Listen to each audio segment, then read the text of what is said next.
भारत जोड़ो यात्रा कन्याकुमारी से शुरू हुई और अब हरियाणा पहुंच चुकी है और कुछ ही पलों में जिस तरह से वो पहुंचने वाली है अंबाला। तो यहीं हमारे साथ इस बातचीत के लिए यहाँ पर मौजूद हैं भैया जी पवार। जिस तरह से वो कन्याकुमारी से ही जिस तरह से राहुल गांधी जी के साथ इस यात्रा में कदम से कदम मिलाकर चल रहे हैं, तो आप भारत जोड़ो यात्रा में चल रहे हैं कदम से कदम मिलाकर। लेकिन जिस तरह से भाजपा बार बार यही बात कह रही है, भारत टूटा कब था कि कांग्रेस को उसे जोड़ने के लिए राहुल गांधी जी को इस तरह की यात्रा निकालनी पड़ रही है। सबसे पहले तो मैं आपको करेक्ट कर दूं कि मैं तेलंगाना बॉर्डर से चल रहा हूं, तेलंगाना और महाराष्ट्र के बॉर्डर से चल रहा हूं। और रही बात भारतीय जनता पार्टी जो बार बार ये कह रही है कि भारत टूटा कब था, देखिए 4 पिलर है हमारे यहाँ पर, जब हम उसको काल्पनिक पिलर समझते हैं डेमोक्रेसी के देश के। ब्यूरोक्रेसी है, जुडिशरी है, उसके बाद में जो न्यायपालिका है और मीडिया है। आप देखेंगे पिछले 7-8 वर्षों में जिस तरीके से इन पिलर को कमज़ोर करने का काम हुआ है, आप एक एक करके देख लीजिए। जिस तरीके से विधायिका है जहाँ पे कानून बनते हैं, अलग अलग राज्यों में जहाँ जहाँ पर सरकारें थी, सरकारें खरीद कर सरकार पलटने का काम उन्होंने किया, मतलब एक पिलर उन्होंने वो कमज़ोर किया। जुडिशरी में आप देखिए पिछली बार 4 सुप्रीम कोर्ट के जज सामने आकर बैठे और उन्होंने अपनी व्यथा सुनाई। पहली बार ऐसा हुआ कि सुप्रीम कोर्ट के जज जो कि लोगों के लिए न्यायदान का काम करते हैं, उन्होंने खुद अपने लिए न्याय मांगा। तो ये दूसरा पिलर उन्हें वो भी ध्वस्त कर दिया है। और जो ब्यूरोक्रेसी जो इसको इम्प्लीमेंट करते हैं, जो विधायिका में पूरे सरकार जो कानून लाती है उसको जो चलाते हैं, उनकी आप हालत आप देख लीजिए। जो ईमानदार अफसर है उनके साथ क्या हो रहा है, किस तरीके से उनको ईडी और इनकम टैक्स के इसमें किया जा रहा है। और आप मीडिया के बारे में आपको क्या बताने की ज़रूरत नहीं है, बहुत सारे लोगों ने तो अब टेलीविज़न देखना, न्यूज़ देखना बंद कर दिया है। तो आप बताइए भारत टूटने का मतलब आप क्या है, आप क्या चाहती है कि आप मतलब बीजेपी वाले क्या चाहते हैं कि जो देश तो कोई ऐसा बॉर्डर तो ही नहीं देश का, ये सारी चीज़ें जो है जर्जर हालत में है। और भारतीय जनता पार्टी अगर ये चाहती होंगी कि श्रीलंका के जैसे हालत होने के बाद में कोई रास्ते पे उतरे, तो फिर तो हो गया देश का सत्यानाश। अभी तक जो किया हुआ है उससे ज़्यादा होने की राह हम लोग नहीं दे सकते, राहुल गांधी नहीं देख सकते, इसलिए भारत जोड़ो यात्रा उन्होंने। तो तेलंगाना से आप चल रहे हैं, जिस तरह से हम भी देख पा रहे हैं राहुल गांधी जी से मिलने के लिए लोग, आम जनता जो है इसी पागल सी हुई सड़कों पे दौड़ती हुई नजर आ रही है। आप किस तरह से इस दृश्य को देख पा रहे हैं कि कितना प्यार और समर्थन राहुल गांधी जी को और उनकी इस यात्रा को मिल पा रहा है? देखिए, मुझे लगता है कि जिस तरीके से कन्याकुमारी से स्टार्ट किया था राहुल जी ने, बहुत चंद लोगों के साथ में शुरुआत की थी, और आने वाले समय जैसे जैसे राज्य दर राज्य आगे बढ़ते चले गए, तमिलनाडु, कर्नाटक, आंध्र प्रदेश, महाराष्ट्र, लाखों के संख्या में लोग उनको जुड़ते चले गए, चाहे बच्चे हो, युवा हो, बुजुर्ग हो। मुझे अभी भी याद है उस दिन एक बच्चे ने मध्य प्रदेश में अपना गुल्लक लाके उनको दिया, मेरे सामने की बात है, बहुत भावनिक दृश्य था वो। तो कहीं ना कहीं लोगों के समझ में आया कि यही वो नेता है जो आने वाले समय में देश को आगे बढ़ा सकता है और सही रास्ते पे ले जा सकता है।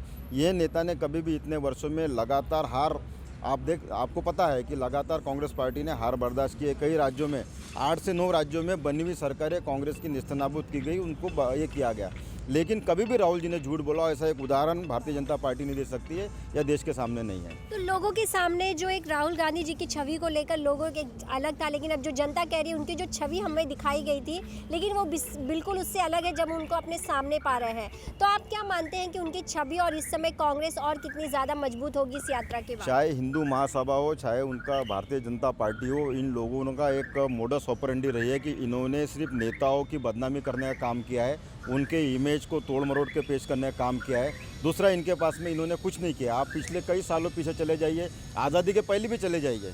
आज जो हिंदुवादी पार्टी ये बात करते हैं, जो हिंदू महासभा जिसमें से भारतीय जनता पार्टी बनी है, जनसंघ में से भारतीय जनता पार्टी बनी है, जनसंघ, और आपको बता दूं कि उस वक्त मुस्लिम लीग के साथ में उन्होंने सरकार चलाई है, बंगाल में हो चाहे बंगाल में उन्होंने सरकार चलाई है। लेकिन जब उन्होंने देखा कि बहुसंख्यक यहाँ पे हिंदू है तो उनकी राजनीति करना चाहिए, तो उन्होंने हिंदुओं की राजनीति शुरू कर दी।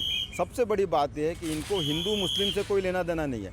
जहाँ पर मुस्लिम बहुल राज्य है वहाँ पर ये हिंदू मुस्लिम करते हैं, और जहाँ पर मुस्लिमों की संख्या कम है, जैसा छत्तीसगढ़ है और झारखंड है, तो वहाँ पर ये आदिवासी गैर आदिवासी की बात करते हैं। अगर आप हरियाणा में जाएंगे, हम हरियाणा में खड़े जाट और नॉन जाट की बात करेंगे, पंजाब में जाएंगे तो सिख और हिंदू की बात करेंगे, तो सिर्फ और सिर्फ ये बंटवारे की बात करते हैं।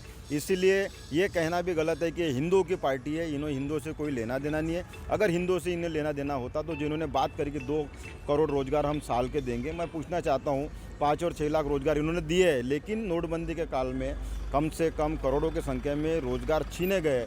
तो इन्होंने हिंदुओं के लिए भी कुछ नहीं किया, ये सिर्फ हिंदुओं के लिए बातें करते हैं। एक छोटा मुद्दा, अगर कोई मुस्लिम, देखिए क्राइम तो सभी समाज में, सभी धर्म में आप क्राइम की जो वैश्याना जो हरकत है वो धर्म देख के नहीं होती है, लेकिन ये छोटी चीज़ को बड़ा बना के जिस तरीके से फूट डालने का काम ये लोग कर रहे हैं उस दरी को मतलब वो जो गैप है उसको कम करने के लिए राहुल जी नफरत छोड़ने को बात करने को लेकर, महंगाई की बात करने को लेकर, बेरोजगारी की बात करने को लेकर ये जो झूठी सरकार है, अभी लगातार मोदी जी एक उनको विश्वगुरु, मुझे बताइए विश्वगुरु, अभी G20 का उन्होंने एक नया लाया सर्कुलर कि पूरे देश में G20 के बारे में वो उत्सव मनाने वाले। किस बात का उत्सव है?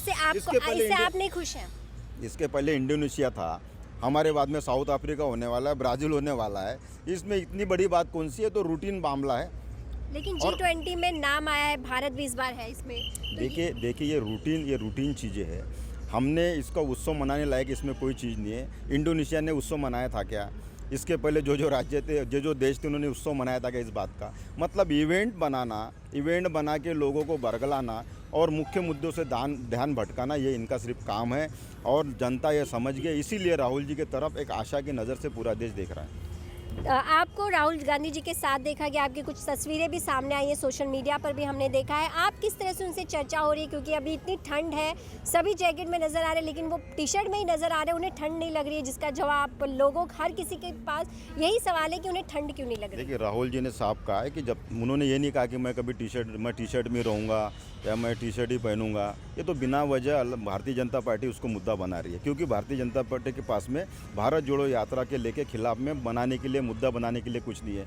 कभी टी शर्ट की बात कर देंगे, कभी बोलेंगे 30 और 40 हज़ार की टी शर्ट है, जबकि उनके खुद के नेता सोने का जो उसमें वर्क जड़ा होता है वो 10 लाख का सूट पहन के घूम रहे हैं। जबकि उन्होंने पहले सिर्फ बोलना नहीं चाहिए, हमारे माननीय प्रधानमंत्री है वो कहते हैं कि मैं हिमालय में घूम रहा था, मैं भिक्षा मांग कर रह रहा था। जब वो पहन सकते तो तीन तीन जो घर में से प्रधानमंत्री बने हैं और उनका पूरा इतिहास रहा है। उन्होंने आज़ादी के पूर्व भी कई लाखों का, करोड़ों का मतलब देश के उसमें योगदान दिया है, उन्होंने दान दिया है उसमें, जब हम आज़ादी की लड़ाई लड़ रहे थे। तो वो 30-40 हज़ार की टी शर्ट पहनने को लेके मतलब कहीं ना कहीं, और जब लोगों ने उनको ट्रोल किया तो फिर वो मुद्दा भूल गए।